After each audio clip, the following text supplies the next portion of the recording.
Two-man game, TMG, get the news fast, AMG, game of two boxes. Name two boxers that hit as hard as this. Yeah, we're cutting to the truth, no, there ain't no narrative. Eyes up on the cup this year, hear the stadium erupt this year. For my team, TMG.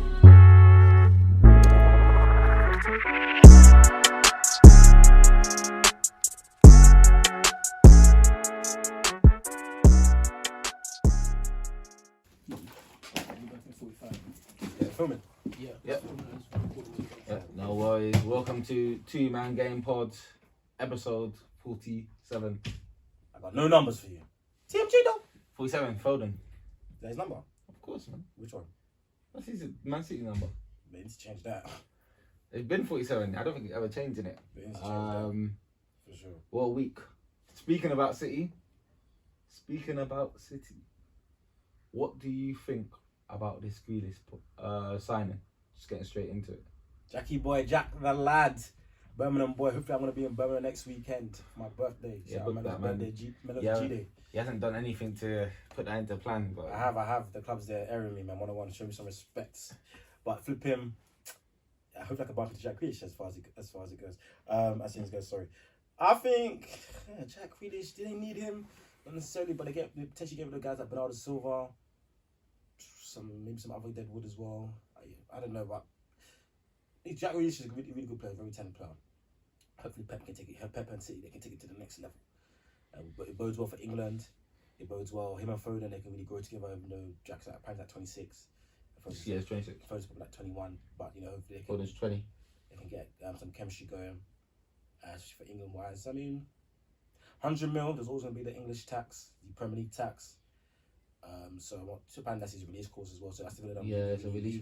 I saw what the CEO said. So basically, last summer when he signed a contract, they put a release clause, basically saying that if they qualify for Champions League if they weren't to qualify for Champions League football or any European competition, that he'll be allowed to leave.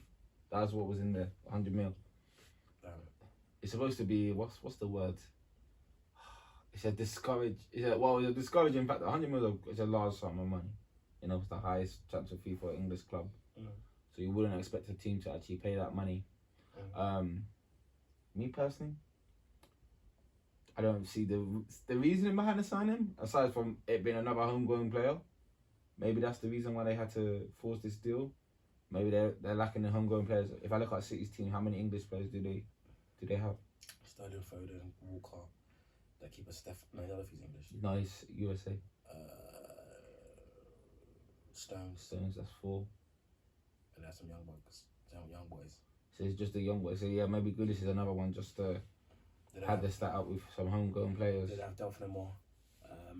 So yeah. In that case, then obviously it's a good signing. I just don't think it addresses Man City's key weakness, which is a striker. So in that respect, I think if they're known Kane was going to take this strike, which is a whole topic in itself. I don't think this Grealish deal goes ahead, but at the same time, I think City's positioning itself for Haaland. I think a lot of clubs are positioning themselves for Haaland. That's the key clog for a lot of teams. But the Grealish signing is good for England. Now he gets to show himself on the highest stage. He's a quality player, like literally a quality player. I saw some disturbing stats though about his goals and assists, so maybe that's something that Pep will work on, because he's not as productive as you think. In terms of goals and assists, no. He does create a lot of chances, does get you to threatening positions, to ball carrier, wins a lot of fouls, very good at retaining possession. I mean, he's the type of guy, maybe more in the hazard mode. He won't necessarily get the great stats like that, but such an effective player in other ways, a match-winning player.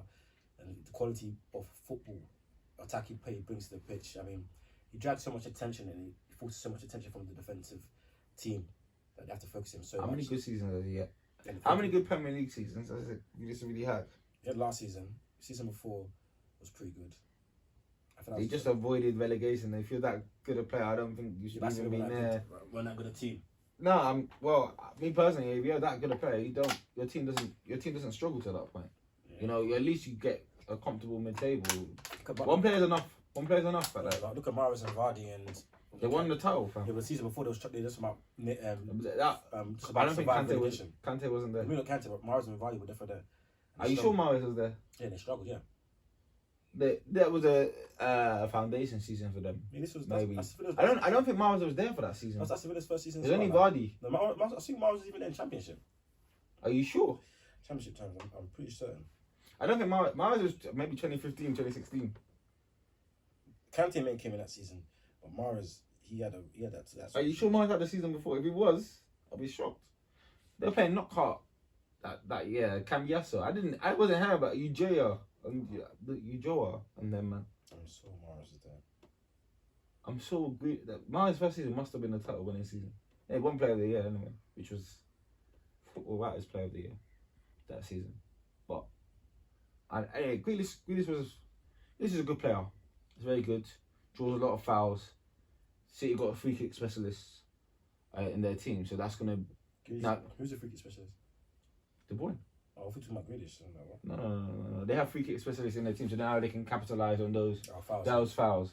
Which is what Aston Villa at the time they were targeting Ward-Prowse for a long time because they know if you got someone like Grealish, now that's another way of scoring a goal. There's another way, another way of ammunition. But you know, one of the things that I've been impressive, even on the City side, is more on the Villa side as well. Like Villa have already reinvested their money. I think they must have had an idea that Grealish was gonna go, and they've already bought Bailey, Buendia, Ings. Like they're supplementing their team with talent. Ings came in like the came in through darkness, and it just like a thief in the night. Villa got Ings, but that told me the market for Ings wasn't as hot as people thought. I thought Ings might go to Spurs if Kane was leaving. I think Buendia might end up balls. They've already made a place for Grealish, to be fair. And then Cantwell. Now apparently they want Cantwell now. Cantwell is a good ball carrier. Kind of in the Grealish mode. I don't think he's as much. He doesn't. I like Cantwell in his season in the Prem. I was really impressed at the beginning. He kind of tailed off. I'm surprised he didn't stay in the Prem.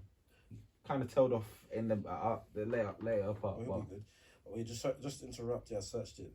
Leicester. He joined Leicester 2014. 2014. When did he start playing? I don't think he played the 14-15. Wait, let me check the career statistics. He did. I told you he had a season in the Championship, bro. Had a season Championship in the first Premier League season back 14-15, 15-16. That's when he won Player of the Season. Oh, that's impressive.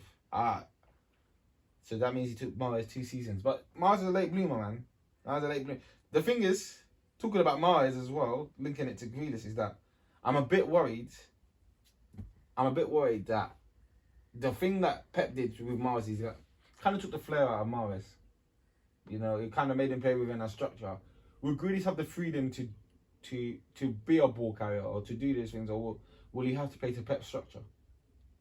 You know, there's a lot of players that have to adapt their game to Pep. Pep has only really let one player off the leash, really, as a manager. Who's that? Messi. He kind of. Maybe KDB's got that kind of freedom and license, maybe. Oh yeah, you put Messi to middle and allowed him to roam around into the false line. Mm-hmm. But yeah, I mean, yeah, when you have a player that talent, it's the best thing to do.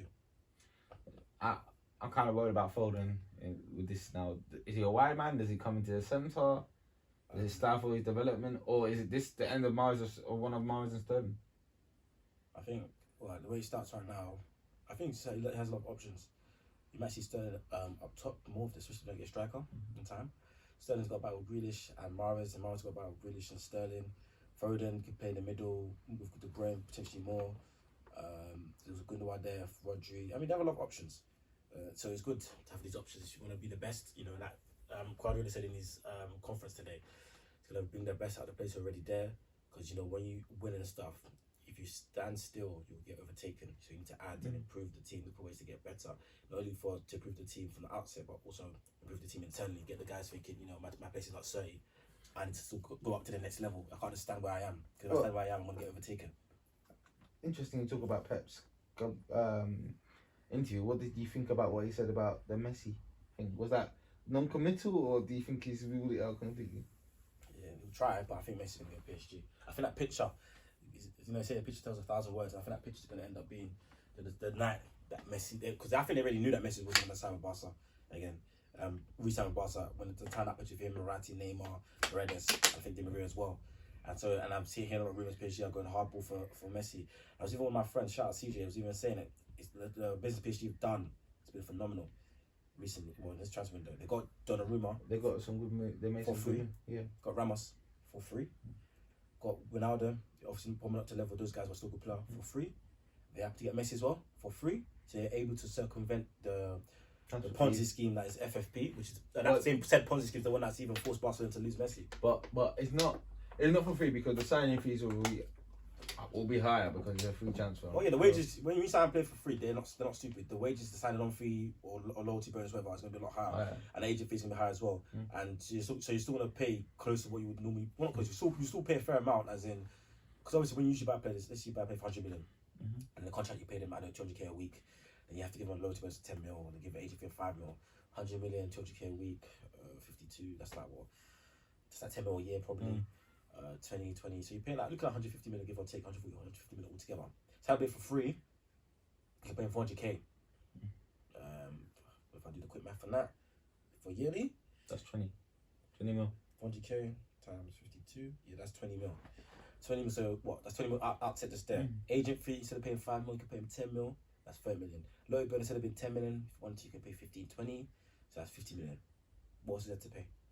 That's so the benefits. The thing is, save 80 million altogether. The thing is, give or take. If you actually, guys are looking at through his social media. You're looking at through Messi's social media. He only follows 3 football clubs. PSG, Barca, and what? Doesn't follow PSG. Who's he follow? Chelsea and City. Chelsea, C, and Barcelona. Why does he follow them? That one is the Chelsea one is the one that's weird to me. Maybe respects them. I think Chelsea should. I personally think Chelsea should make a push. Well, apparently Abramovich is us trying to arrange a sit down with Messi and his representatives.